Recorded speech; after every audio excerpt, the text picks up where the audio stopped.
All right, we're out here at the review spot. Today we're going to talk about this 4K Parti Special Rally kit here. This is it. It's a pretty nice piece of kit. It's got these carbon fiber little risers in there. It's got two pod lights. Everything's bent, cut and bent. You can get, I believe, orange or white for that backer plate there. And honestly, just fit was pretty dope. Fit on my bike, and my bike's been crashed about 1 million times, you can see. Kind of doing a big renovation on the bike, big makeover. She got her high fender back on. Those of you guys that didn't see me crash into the barbed wire fence on the last video that broke the low fender, I'll play that now.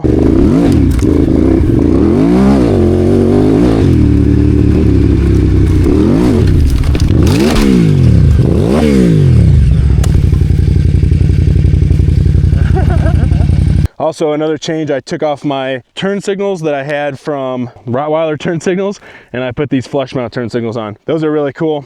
They look nice. Cheap eBay deal. They're flush mount.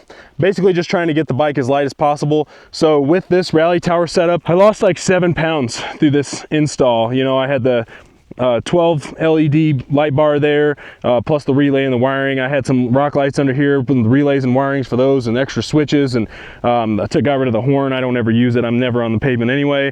Those lights, I just got rid of them because I was like clearing out wiring, and once the Safari tanks are on here, this will no longer be possible, because this will actually all be tank instead of just shroud for evap and stuff. Also, I took out some of these inner shrouds right here. These used to have the evap stuff and all that in there. There was just an inner cover that was like £1.50 pounds for those covers, something like that. The bike weighed 457 with 2 fuel in it.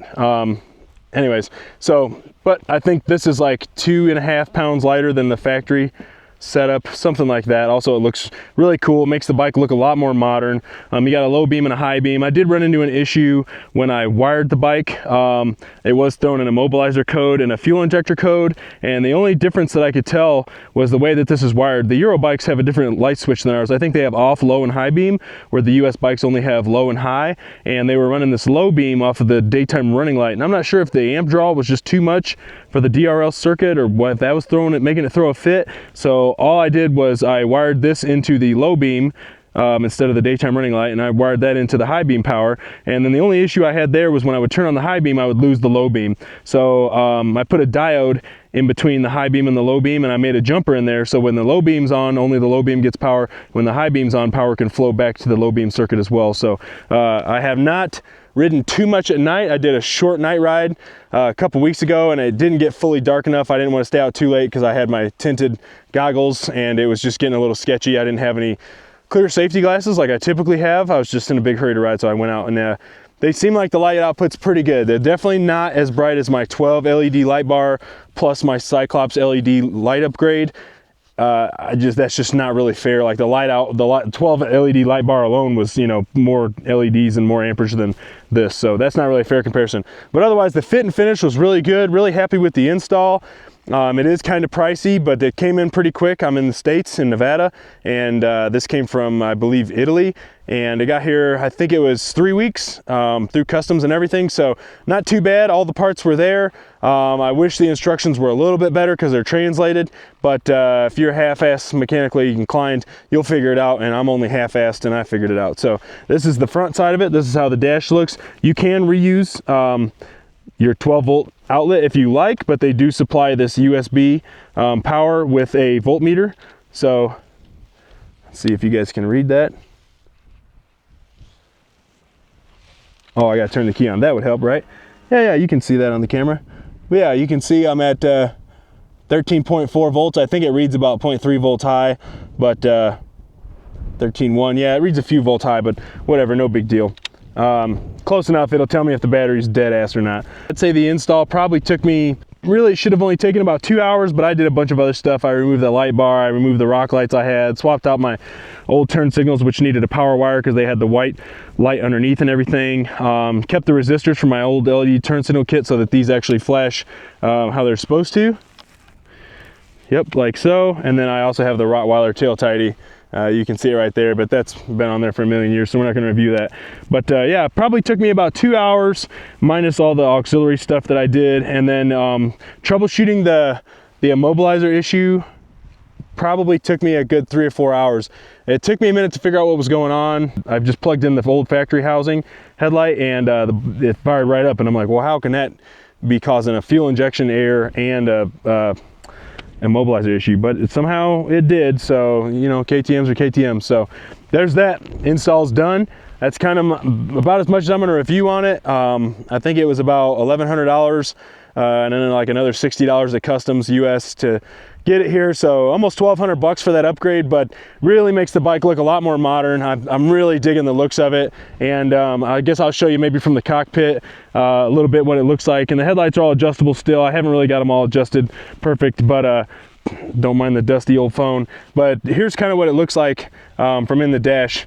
And before, I had a factory windshield that was a tinted windshield, but factory design, and I had it cut to match these body lines. So it came up to about here and across to about here and then back down to match it with these body lines. And so all this was nothing, right? I couldn't see anything, which was fine. And I cut the original one down because I used to be real worried about this bopping me in the face when the bike would buck around and stuff. But I don't worry about that too much anymore. And this is actually shorter than the factory windscreen, I believe. Definitely blocks the wind much better than the windscreen I had on here. Really no complaints about this windscreen. It's got kind of some weird staining on it, whatever. I never even noticed it really until I stop and look at it like this. But I do feel like having even the slightest bit of transparency here allows me to perceive the ground and what it's doing just a slight bit more than I could have before. And I'm digging that. I really do like it. I like the visibility it gives. I feel like you get a little bit more airflow through here, and I don't know if that's because of this or because I took the light bar off or because I took these inner shrouds out that you can see down there. I don't know what exactly is going on with that, but you know, overall, win, win, win. It's lighter, looks cooler, a little bit more modern. I have more airflow. I feel like the bike, it just looks 10 times better. I really like it. So 4K Parti Special Rally Tower, super sweet, very impressed. And I think that's about the end of my review. Yeah, anyways, I'm gonna go ride around, cook some steak, and have a good night. So hope you guys enjoyed this review. I will do a night review if you guys are curious of that. And yeah, have a great day. Thanks for watching. Talk to you later.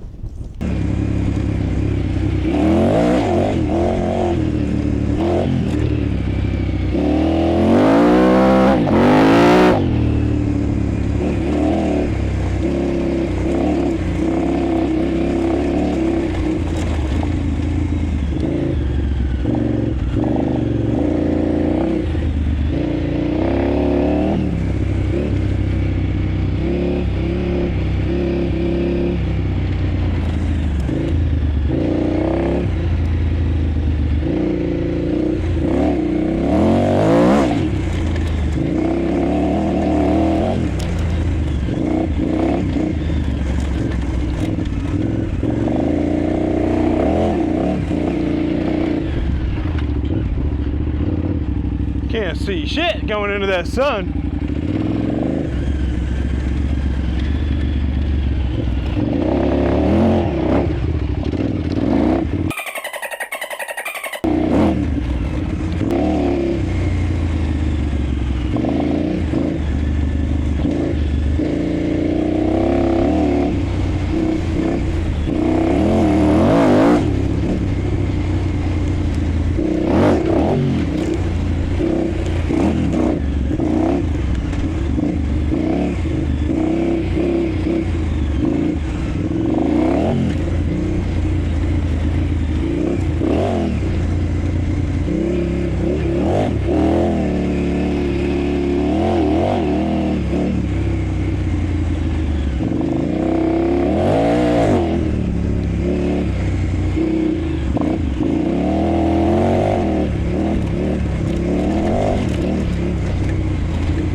Man, this is fun right out here.